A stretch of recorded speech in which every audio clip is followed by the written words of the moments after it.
ওর বাড়ির সবাই কত ভালো মানুষ, শুধু কুমারটাই এরকম। আমরা ধনী হওয়া সত্ত্বেও কোনোদিন দেখনদারি করিনি, কিন্তু ও গরিব হওয়া সত্ত্বেও ধনী মানুষদের মতন খরচা করছিল। এমন আবার কেউ করে নাকি?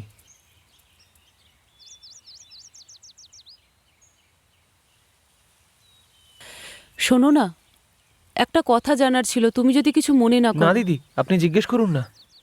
কুমার কলেজে কেমন ব্যবহার করে? ও কি ওখানেও এরকমই ব্যবহার করে নাকি? কলেজ যাওয়ার আগেও এরকম ছিল না, কিন্তু আজকাল ওর স্বভাব চরিত্র অনেক বদলে গেছে। সব কিছু আমাকে সত্যি সত্যি বলো, আমি ওকে শুধরানোর চেষ্টা করব। কোনো চিন্তার কারণ নেই তো? সব সত্যি এবার ওনাকে কি করে বলি আমি? হ্যাঁ হ্যাঁ, না দিদি, এরকম কোনো ব্যাপার নেই। ওখানে ও শুধু পড়াশোনাই করে। না গো, ওকে দেখে কিন্তু আমার একদম ঠিক মনে হচ্ছে না। কলেজে যাওয়ার পর যা যা হয়েছে, আমাকে সবকিছু সত্যি করে বলো। আমাদের পরিবার ওর উপরই ভরসা করে রয়েছে। না দিদি, তেমন কোনো ব্যাপার নেই। তুমি আমাকে সত্যি করে বলো, আমি ওকে শুধরে নিতে পারবো। উনি বারবার ওর কথা জিজ্ঞেস করছেন, হয়তো উনি ওকে শুধরাতে পারবেন। ওনাকে সব সত্যিটা বলে দিতে হবে। দিদি, কুমার আমাদেরকে বলেছিল যে ও খুব ধনী বাড়ির ছেলে।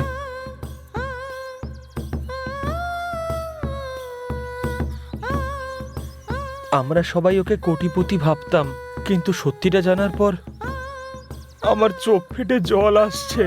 দিদি, আমি সত্যিটা জানতাম না দিদি।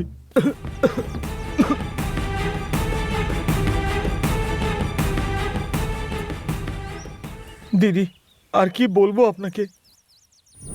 ও কলেজে সিগারেট খায়, গুন্ডামি করে, আর ও চায় সবাই যেন ওর কথা সব সময় শোনে। ও আমাদের কলেজের লেকচারের সাথেও মজা করে, বিরক্ত করে তাদেরকে। শুধু এটাই নয়, ও মদও খায়, আর আমাদেরকেও খাওয়ায়। মেয়েদের পেছনে এত টাকা খরচা করে ও, আর মানুষ এখানে একবেলা খেতে পাওয়ার জন্য এত কষ্ট করছে, কিন্তু ও এত টাকা একদিনেই খরচা করে ফেলে। ওই টাকা দিয়ে আপনারা 1 মাস ভালোভাবে খাবার খেতে পারবেন। আপনাদের জীবনের কষ্ট দেখে আপনাকে এই সব কথা বলছি আমি। ওর ছোট ভাই আর বোন ওর জন্য যা কষ্ট করছে, সেটা দেখে আমি আর সহ্য করতে পারছি না। আমাকে একটা সাহায্য করবে? বলুন দিদি, কি করতে হবে? আমার পেটে খুব ব্যথা করছে, আমাকে হসপিটালে নিয়ে যাবে? চলুন দিদি, এক্ষুনি যাওয়া যাক। হ্যাঁ, সাবধানে উঠুন উঠুন। হ্যাঁ দিদি, আমি আপনাকে ভরসা করে আপনাকে সব কথা বলে দিয়েছি। খেয়াল রাখবেন কুমার যেন জানতে না পারে। ঠিক আছে ভাই, আমি কাউকে কিচ্ছু বলবো চলুন না। দিদি।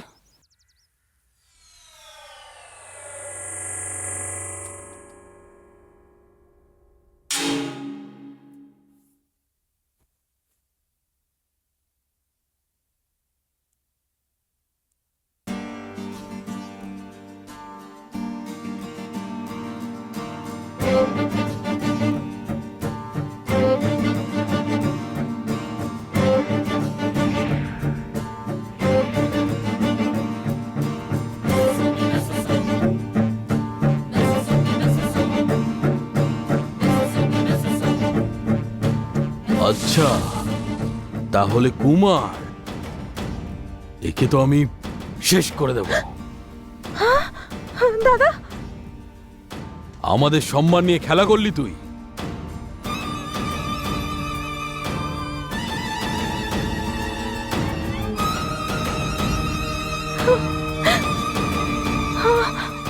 তুই এর ব্যাপারে কিছু জানিস? আমি একে ছাড়বো না।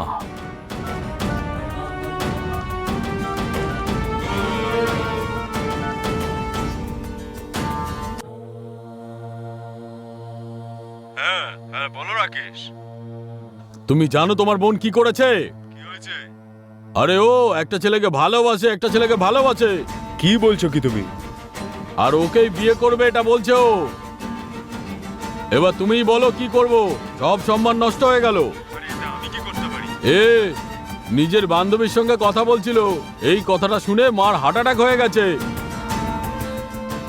মায়ের শরীর এখন কেমন আছে? এখন মা মোটামুটি ঠিক আছে। আমি যা বলছি সেটা করো। ওই ছেলেটার ব্যাপারে খোঁজ করো। কে ওই ছেলেটা? দাদা, ও অন্য কেউ নয়, ও হলো আমার সাথে যে থাকে কুমার। এরকম করবে আমি জীবনে ভাবিনি। ওই কুমারকে তো আমি ছাড়বো না। ঠিক আছে, আমার বোনকে ফোনটা দাও। ঠিক আছে দাদা। দে কথা বল। দাদা। ও যা যা বলছে সেগুলো সত্যি নাকি? হ্যাঁ দাদা। ঠিক আছে, তোমার যা ইচ্ছে সেটা আমারও ইচ্ছে। এবার বলো কি চাও তুমি? ম্যারেজ। ঠিক আছে, বাদ বাকিটা আমি দেখে নেব। তুমি শুধু 6 মাস ওয়েট করো। না দাদা, কালকেই করিয়ে দাও। মা যদি ফিরে আসে তাহলে ঝামেলা করবে। তাহলে ঠিক আছে, তুমি যেমনটা চাও ঠিক তেমনই হবে। তোমার ইচ্ছেই হচ্ছে আমার ইচ্ছে, যা চাও তা হবে। দাদা এখন কি করব? বলো এর কি করব? এই, আমার কথা শোনো। ওর খুশিতেই আমার খুশি। ও যাকে ভালোবাসে তার সাথে ওর বিয়েটা করিয়ে দাও, এটাই বরং ভালো হবে। ঠিক আছে দাদা। ঠিক আছে। তুই ওকে ভালোবাসিস কেন? ওর মধ্যে এমন কি আছে বলতো? সত্যি বলতে কি, ওর ছেলে মানুষই। দাদা, আমি তোমার জন্য একটা কটকটি নিয়ে এসেছি। নাও না, খাও না, দেখো না কেমন খেতে। আমি খাবো না। দাদা নাও যাও। না, আমি তোমার জন্য এনেছি। বললাম তো আমি খাবো না। মাথা খারাপ করে দিচ্ছে। খাবো না বললাম তো। দাদা খাও না। চাই না। এই, তুই নিজেকে কি ভাবিস? হ্যাঁ, তুই ওকে ধাক্কা মারলি কেন এইভাবে? একটু কি পড়াশোনা করে নিয়েছিস তাই নিজেকে অনেক বড় মনে করছিস নাকি? ওর রোজগারের পয়সায় তো তুই পড়াশোনা করিস, আর এই ব্যবহার করছিস ওর সাথে তুই? আরে তুই কবে আসবি সেই জন্য দিন রাত অপেক্ষা করছিল। ও তোর সঙ্গে দুটো কথা বলতে চাইছে আর তুই ওর সাথে এরকম ব্যবহার করছিস? তুই একটা মানুষ না, তুই একটা জানোয়ার। এরকম একটা বোন পেয়েছিস তার মানে তুই গত জন্মে কোনো পুণ্য করেছিলি, বুঝেছিস? এই তুই কাঁদিস না, ওকে জাহান্নামে যেতে দে। আরে ছোটবেলায় যদি তোকে শাসন করতাম না তাহলে তুই আজকে এরকম হতিস না। নিজের উপরে খুব অহংকার, তাই না তোর? আরে আমরা এখানে দিন রাত পরিশ্রম করি, না খেয়ে থাকি তোর পড়াশোনা করানোর জন্য। সেটা কি তুই জানিস? মাথায় ঢুকলো কিছু? সেটা কি তুই জানিস? কি ভাবিস তুই নিজেকে? একটা বাচ্চা মেয়েকে তুই এইভাবে মারছিস।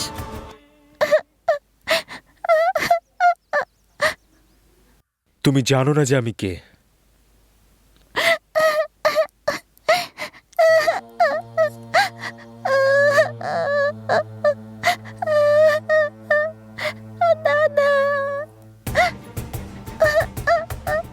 আমি যাচ্ছি, আর কখনো ফিরে আসবো না।